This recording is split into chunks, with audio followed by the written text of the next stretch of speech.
Na segunda carta de Paulo a Timóteo, capítulo 3, versículos 16 e 17, Paulo diz: toda a Escritura é divinamente inspirada e proveitosa para ensinar, para repreender, para corrigir, para instruir em justiça, para que o homem de Deus seja perfeito e perfeitamente instruído para toda boa obra.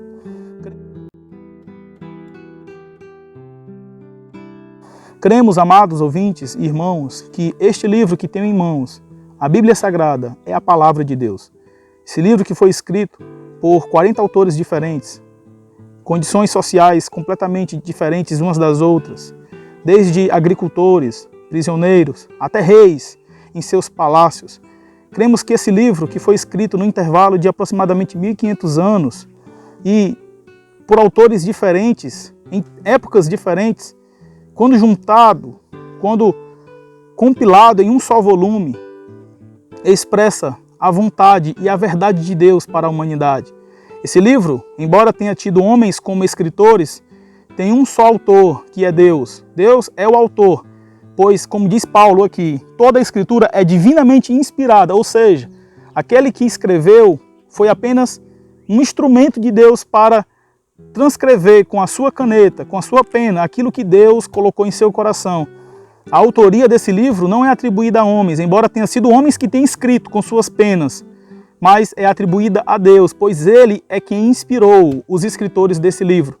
Esse livro que muitas vezes é desprezado, rejeitado e até mesmo tratado como um amuleto, aberto em muitas casas, no Salmo 91, no Salmo 23. Esse livro que é colocado debaixo do braço muitas vezes, num dia de culto, é a verdade de Deus expressa e a verdade de Deus com poder para todo homem que crê. Nós encontramos nesse livro verdades que nos mostrarão o caminho da salvação eterna, o caminho da remissão, o caminho do perdão dos nossos pecados. Nós precisamos valorizar esse livro, porque esse livro é verdadeiro. E aqui está a vontade de Deus. A palavra Bíblia vem do grego, que significa conjunto de livros, e ela contém 66 livros. Desses livros divididos em 2 testamentos, o Antigo e o Velho, a Antiga e a Nova Aliança. Mas aqui encontramos, amados irmãos, a verdadeira revelação de Jesus Cristo, o Filho do Deus Altíssimo, aquele que desceu em carne a este mundo, morreu, padeceu em uma cruz por nossos pecados e nos deu a salvação eterna mediante o seu sacrifício. Paulo, escrevendo também a Tito, ele fala algo interessante. Quando ele, aqui na carta, o escritor aos Hebreus, na carta aos Hebreus, capítulo 4, versículo 12, diz que a palavra de Deus é viva e eficaz e mais penetrante do que espada alguma de 2 gumes, e penetra até a divisão da alma e do espírito, e das juntas e medulas, e é apta para discernir os pensamentos e intenções do coração. Você sabia que a Bíblia ela não está na lista de best-sellers do mundo? Porque ela é a Bíblia, o livro mais vendido, mais lido e mais consumido em toda a humanidade, em todas as épocas. Foi o primeiro livro a ser impresso. E é o livro mais comprado em toda a humanidade. Quando se faz uma lista de livros mais vendidos, a Bíblia está fora, porque ela normalmente está sempre à frente de todos e nem é considerada como o livro mais vendido. Contudo, esta palavra não é apenas uma palavra qualquer, um livro qualquer, com palavras qualquer. Ela é a palavra de Deus, e a prova disso é o que o escritor aos Hebreus disse aqui. Ele diz que ela é mais viva, ela é viva e eficaz, e mais penetrante que qualquer espada de 2 gumes.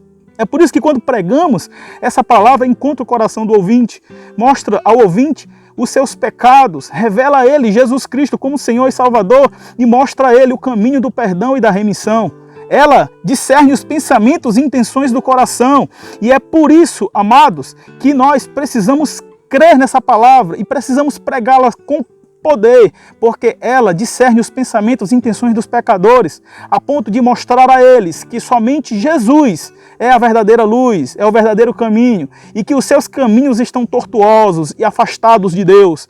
Ela é apta para discernir os pensamentos e intenções do coração e também para mostrar ao homem, como disse Paulo lá no texto a Timóteo, como eu li, para corrigir o homem, para repreender, para instruir em justiça, para que o homem de Deus, aquele que porta esse livro, aquele que busca nesse livro as verdades, a palavra de Deus, encontre para si o caminho perfeito. E aí Paulo chega a dizer que para que o homem de Deus seja perfeito e perfeitamente instruído, ou seja, se há um livro que pode instruir com perfeição ao homem de Deus, é a Bíblia Sagrada. Nós podemos ler outros livros de autores cristãos, mas jamais abrir mão da Bíblia Sagrada, pois ela é a nossa fonte de instrução e de inspiração para toda a nossa vida. Que Deus abençoe você, em nome de Jesus. Amém.